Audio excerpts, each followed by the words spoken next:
Saudações, meus amigos, irmãos.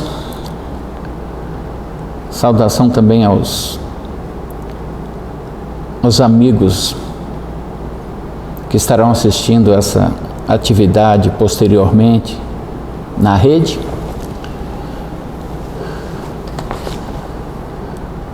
Saúdo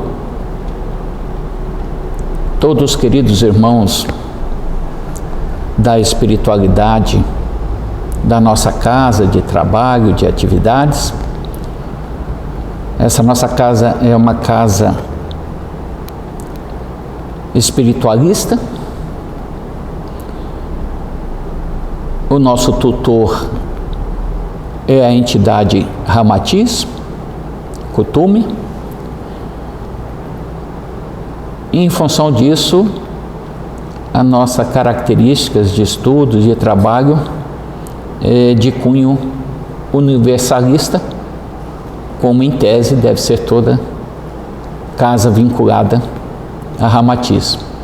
Nós vamos trabalhar hoje, meus irmãos, algumas reflexões com base numa literatura, cujo tema, o título do tema é esse que eu apresento a vocês: Liberdade e Escravidão. Qual é a nossa referência para trabalharmos esse tema de hoje? É essa aqui. O que vocês veem aqui à esquerda da apresentação é essa obra, Pai João, uma psicografia de Robes Pinheiro acerca de um estudo, de um trabalho de Pai João de Aruanda. Então essa é a nossa referência para o nosso trabalho de hoje. Como é de consenso, antes de adentrarmos diretamente no estudo desta obra, é de bom alvitre nós fazemos alguma definição referente ao título que vamos abordar. A primeira delas, no sentido de definição de dicionário, é sobre liberdade. Então, liberdade em sentido geral é a condição daquele que é livre, ou seja, a capacidade de agir por si próprio. Escravidão. Escravidão é uma prática social em que um ser humano adquire direitos de propriedade sobre outro ser humano, que vai ser denominado por escravo. Condição que lhe é imposta por meio da força, ou seja, uma vontade unilateral. Então, de posse desses conceitos, vamos dar continuidade aos trabalhos de hoje. Então, entrando já no estudo com o Pai João de Aruanda, ele também faz a sua definição acerca de liberdade. Liberdade é algo que pode ser compreendido de diversas formas. Mas a liberdade de que muitas vezes o homem fala e que tanto defende, parece ser uma forma de se liberar dos compromissos assumidos. É interessante. Liberdade sem responsabilidade, assim podemos entender. Responsabilidade sem compromissos com a sociedade e com o próprio meio. Aí continua o autor: a liberdade não é total no mundo chamado Terra. Estamos livres dependendo da compreensão e da consciência que temos desenvolvido ao longo do tempo. Então, a máxima que às vezes nós apregoamos da liberdade de nossas ações, das nossas condutas, e até mesmo do ponto de vista espiritual, o tão propalado livre-arbítrio. No transcorrer dos estudos de hoje, nós veremos que isso tudo é bastante relativo. Relativo sempre na dependência do ponto de vista que estamos fazendo do que seja a liberdade. E ele afirma, né? É estarmos livres dependendo da compreensão e da consciência. E nós podemos ver que isso é agregado com o passar do tempo. É um processo, é gradativo. Aí, continuando, meus irmãos, ele diz assim: à medida que nos sentimos moralmente livres, ligamos-nos a compromissos, ligamos a tarefas e ideais que abraçamos naturalmente, ou seja, espontaneamente. Todo esse processo em nome do progresso das almas, da comunidade na qual estamos inseridos e do mundo como um todo. Então, dessa maneira, nunca estamos completamente livres, no sentido em que muita gente fala por si, né? Que é aquela liberdade, muitas vezes equivocada. É a liberdade da licenciosidade, é aquela liberdade sem disciplina, indisciplinada, é aquela liberdade sem o respeito ético, sem o respeito a regras, normas, que são inerentes à convivência tanto na experiência material quanto na experiência espiritual. Então, quando nós falamos em liberdade, nós não estamos nos referindo a essa liberdade licenciosa, não ética. Aí ele continua: a liberdade é para o bem e não para o mal. Entendamos isso. É que o mal, no sentido de desequilíbrio dos impulsos que dominam o ser e outras coisas semelhantes. Desequilíbrio dos impulsos que são dominantes. Podemos entender isso? O desconhecimento, a ignorância em relação à realidade espiritual. Podemos entender isso, sentido de desequilíbrio a impulsos, os nossos vínculos com os nossos equívocos, principalmente com os nossos vícios. E quando eu me refiro a vício, não significa o vício única e exclusivamente material, mas também o vício, muitas das vezes vinculados à emoção ou emocional. Continuemos. A liberdade é para o bem e não para o mal. Vamos fixar isso. A liberdade é para o bem e não para o mal. Então, o que vem a ser isso?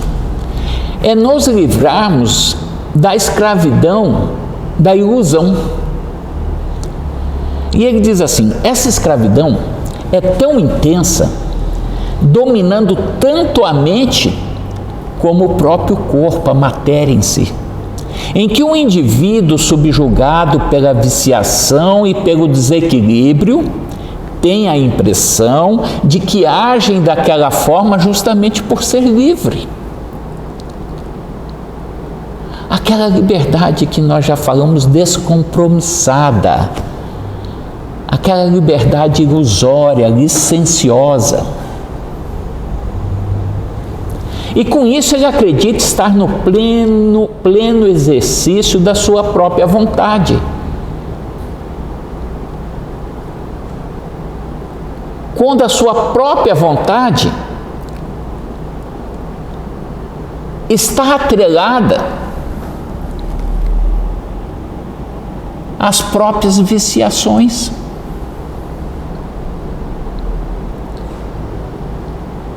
Quando a própria vontade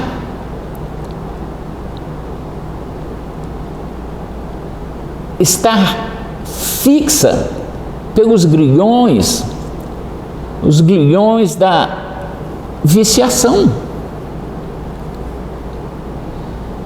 Aí continua: veja como a ação da escravidão mental é hipnótica. É uma hipnose dos sentidos. A situação íntima de sujeição mental disfarçada de aparente liberdade, como já falamos, que acaba por enrijecer o homem das suas faculdades anímicas, ou seja, as suas faculdades, as suas propriedades de alma, a sua faculdade espiritual. A razão e o bom senso são prejudicados por essa ilusão de soberania e pelo suposto gozo do livre-arbítrio.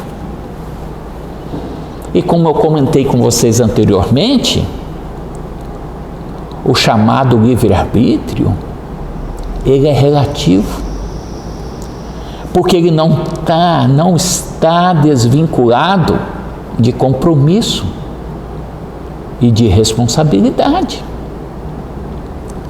Vamos em frente. Continua o autor da obra: há necessidade de se libertar da ilusão. A ilusão que ele se refere é o que nós chamamos anteriormente de escravidão. Ilusão é essa criada pela hipnose dos sentidos e a hipnose dos sentimentos.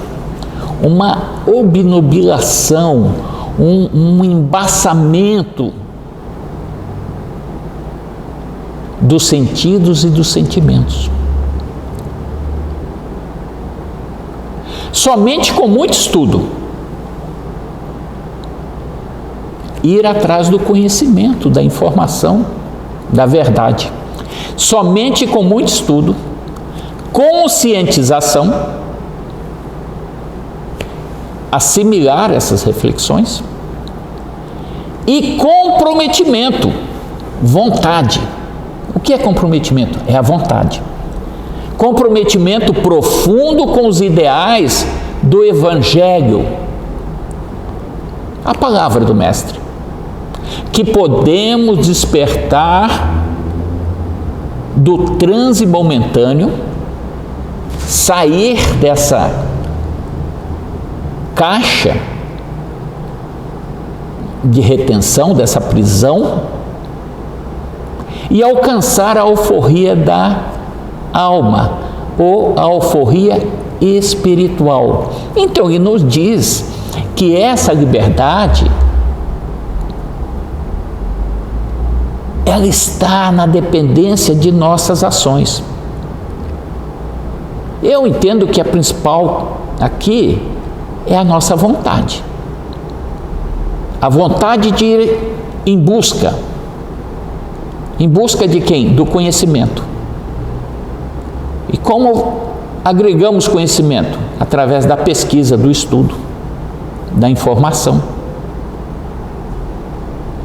Por isso que é interessante, eu vou abordar aqui, quando eu disse lá no início, que nós estamos, digamos assim, filiados a uma casa espiritualista, universalista, que é a referência que Ramatiz nos dá, de não ficarmos num dogmatismo, numa vertente restrita de conhecimento. O conhecimento verdadeiro, ele advém de agregarmos informações de origens diversas e, através da nossa capacidade de reflexão, tirarmos o entendimento da realidade. Por isso que ele diz aqui: estudo, conscientização, vontade e força de vontade. O que é força de vontade? Comprometer-se. Esse é o caminho para a liberdade do espírito. Continuando, ele diz assim: essa liberdade não se assemelha à liberdade dos animais selvagens que correm em bando pelas pradarias africanas. Aquela liberdade, como eu disse para vocês, sem objetivo, sem sentido, aquela liberdade instintiva do instinto.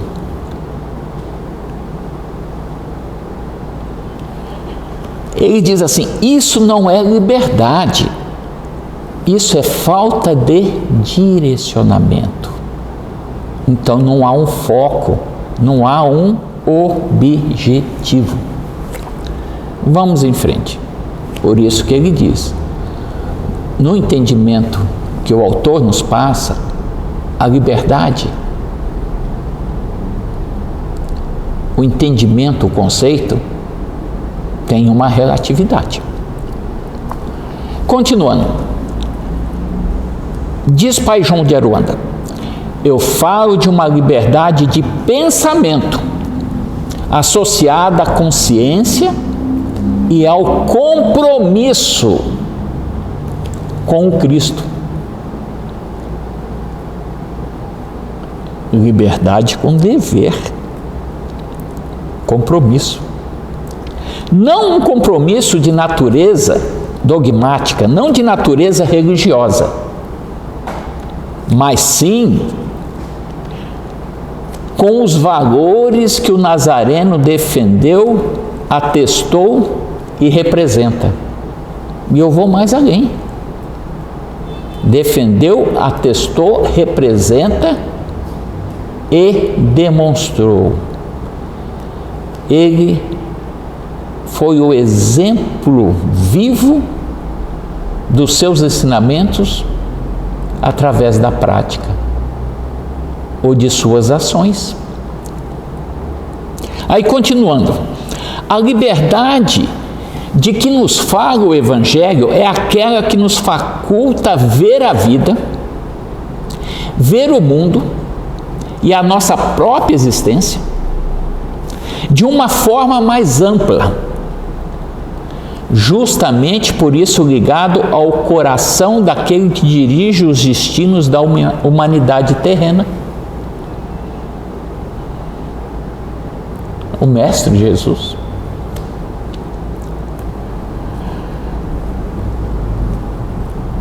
Aí ele continua: somos servidores de nosso Senhor Jesus Cristo, somos seus auxiliares na transformação do mundo e parceiros nessa tarefa de redenção das almas. Sendo assim, a liberdade verdadeira é extremamente comprometida com o trabalho de renovação. A liberdade verdadeira é extremamente comprometida. Compromisso com o trabalho de renovação. Eu gosto muito dessa palavra renovação. Nós podemos entender aqui nos ensinamentos espiritualistas, nos ensinamentos espíritas, um termo que é muito usado, que é no sentido da renovação, no sentido da nossa mudança.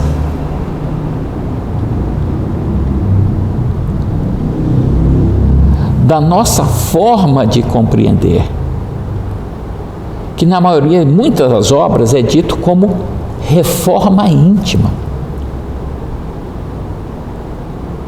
Reforma íntima. Reformar. Por isso que eu gosto do termo renovar. Renovação.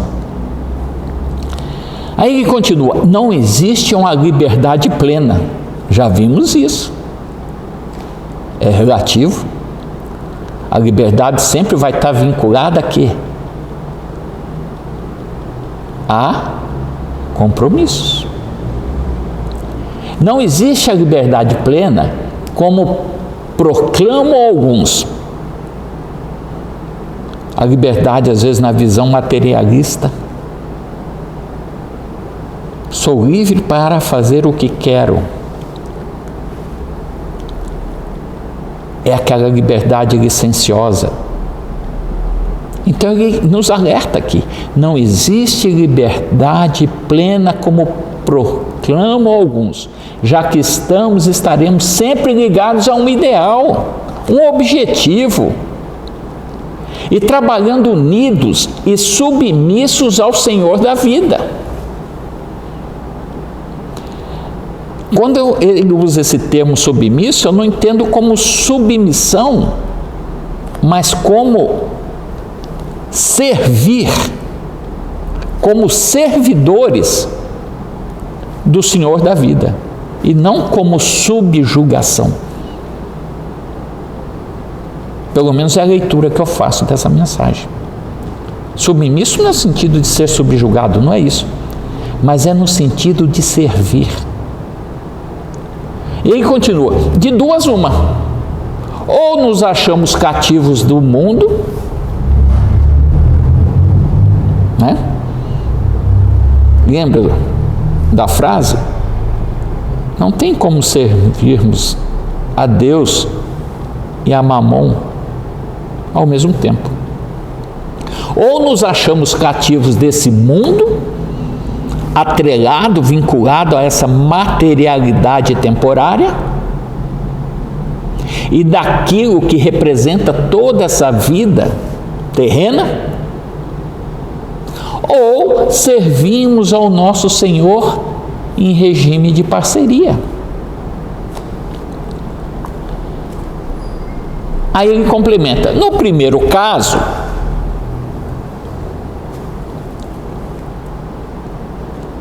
de nos atrelarmos à materialidade, no primeiro caso, reserva-nos a hipnose, o deslumbramento e o torpor. Aquilo que eu falei, vermos tudo obnubilado, tudo embaçado. O que é embaçado? Os nossos sentidos, a nossa própria consciência. Que resulta da ilusão em que o mundo material nos faz ingressar, acreditando sermos senhores absolutos da nossa vontade. Mas uma vontade que não é livre, é uma vontade escrava, como nós já vimos, das ilusões, dos nossos vícios, dos nossos equívocos. Nós vimos isso lá atrás. É uma liberdade equivocada.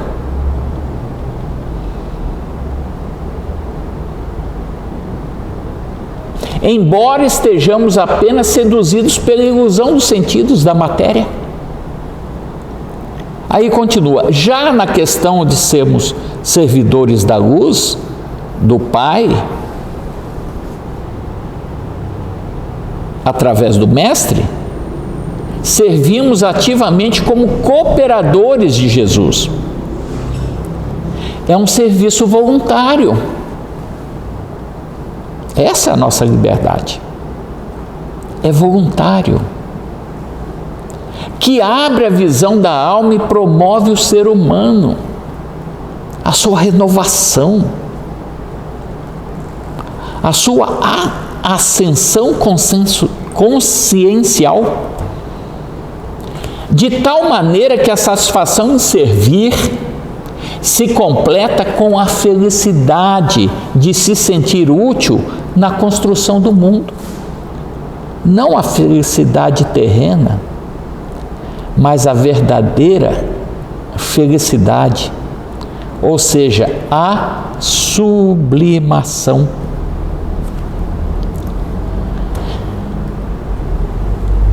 Aí continua Pai João, a alforria da alma se manifesta no dia a dia. Ela não entra em vigor através de decretos escritos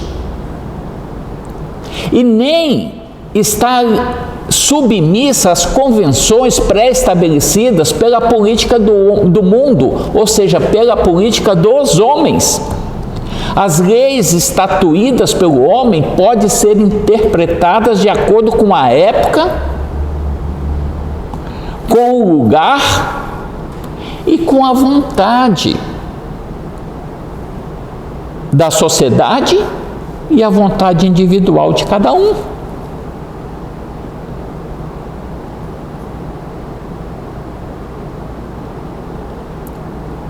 Entendem isso? Não é a simples letra de normas, digamos assim, o preto no branco,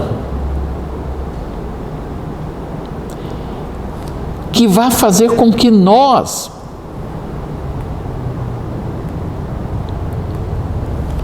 sigamos uma determinada linha, uma determinada regra.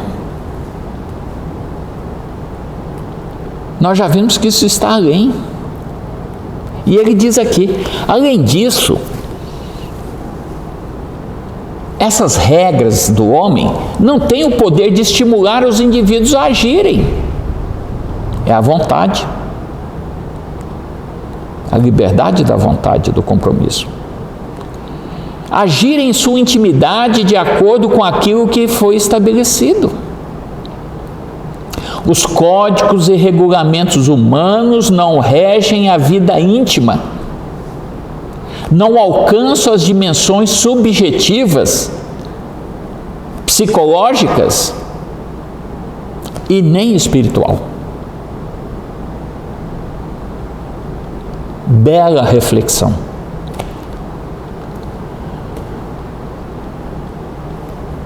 E aí, já praticamente encerrando essa nossa atividade, Pai João de Aruanda complementa: a libertação verdadeira é aquela do pensamento dos sentimentos, que só pode ser conquistada mediante o esforço de superação e a modificação interior, ou seja, a dita renovação. É a alforria. É o descompromisso que se constitui obra de toda uma vida e não resultado de uma obediência programada a quaisquer normas impostas e forjadas pela política e pela sociedade dos homens. E eu vou mais além um pouco. É a alforria que se constitui obra de toda uma vida e de algumas vidas.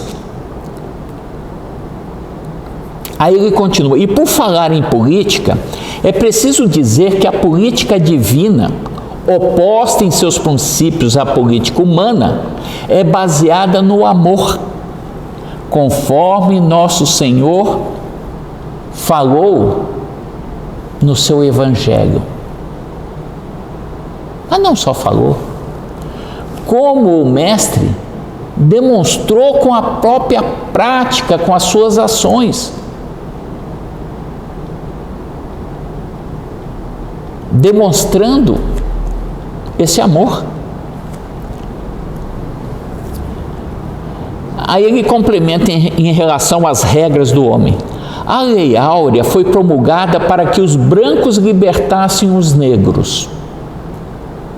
Mas o Evangelho e as ideias nele contidas, a mensagem do Mestre, são a carta de alforria para todos os homens, filhos de Deus, sem distinções. Sem distinções. Aí ele fala assim: os negros foram libertos de fato? E ele continua questionando: é ingenuidade pensar que não existe mais escravos e senhores no mundo atual? É possível acreditar que os preconceitos de raça, cor, religião não continuam? Não persistem até hoje? Então, como pretender que um decreto qualquer possa estabelecer algo que por natureza é conquista da alma, é conquista do espírito? Então é preciso, meus irmãos, uma obra de educação do pensamento e dos sentimentos, que vão estar diretamente atrelados às nossas emoções. Mas esse é um processo longo, uma vida, vidas, idas e vindas. É um processo que nos insere a todos na proposta educativa do Mestre, nos seus ensinamentos. Não adianta muita coisa fazer, que ele diz aqui, atos inerentes à nossa sociedade, tais como manifestações políticas, ações, se não investirmos na educação do pensamento e na liberdade verdadeira. Eu acho interessante entender aqui que quando ele diz não adianta muita coisa fazer passear essas manifestações, ele não está aqui criticando, entendo eu, é o nosso dever de nos manifestarmos frente às injustiças das práticas humanas. Não é isso. De nos isentarmos, de cobrarmos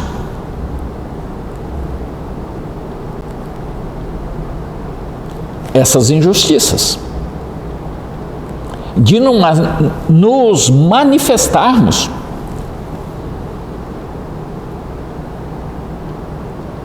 contra esses eventos publicamente,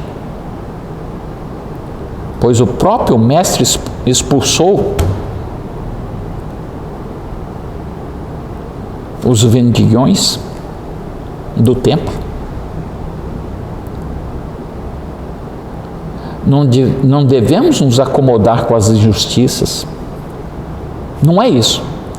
Mas nada disso vai adiantar se não investirmos na educação do pensamento e na libertação verdadeira, que é algo mais íntimo e espiritual, transcende a matéria, é transcendente. A revolução de que precisamos é a revolução da alma, do pensamento, a educação do nosso sentido, no sentido mais amplo, até alcançarmos a alforria e a liberdade verdadeira. Essa é a mensagem do nosso irmão. E para encerrar, como estamos aqui casa tutelada por Ramatiz, eu encerro deixando uma mensagem de Ramatiz, que está na obra de Norberto Peixoto, Reza Forte, cujo texto diz assim: considerado um tratado cósmico educativo, nós sabemos do que ele está falando, do exemplo do mestre, do qual nunca findarão as interpretações que libertam os homens do jugo de si mesmos. Resta-nos repetir os conteúdos sob ângulos diferentes a cada vez, dando que não podemos tornar mais perfeito aquilo que já é perfeito em si. Entendam isso. Muitas vezes há um questionamento. Por que novos estudos? Para que novas buscas? Se o Evangelho já está aí, já nos diz tudo. Ele é a perfeição. E é a mais pura verdade. É a mais perfeita mensagem.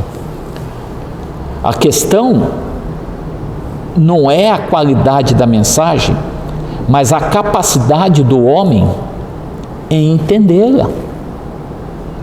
Por isso que ele diz aqui: nunca será findo o estudo sobre a mensagem para o entendimento. Rever os estudos sobre ângulos diferentes.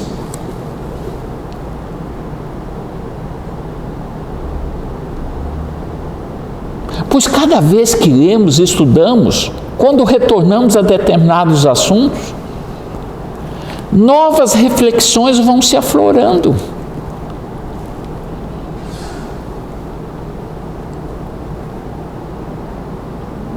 Não significa que está sendo aprimorado, está sendo complementado a palavra em si, pois ela por si só já está completa e perfeita. O que se vai aprimorar, na verdade, é a nossa capacidade de entendimento.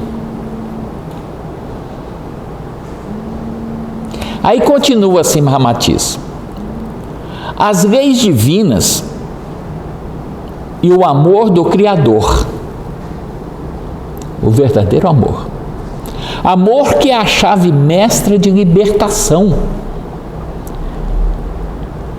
É ele que abre as portas para o ingresso no mundo da regeneração, a nossa renovação, deixando para trás o cálice da amargura que foi o ciclo terrícola de provas e expiações, as nossas indas e as nossas vindas, as nossas aprendizagens progressivas, depois do qual uma nova terra espera a humanidade, que herdará o néctar divino redentor da fraternidade.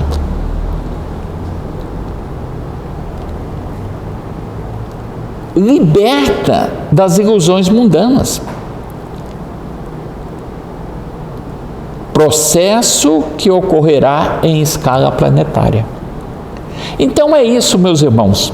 Encerrando aqui com essa manifestação do mestre Ramatiz, eu agradeço a todos pela atenção e espero que em breve possamos estar novamente juntos para reflexões de outros temas inerentes ao conhecimento da espiritualidade como um todo, de forma universalista. Muito obrigado a todos.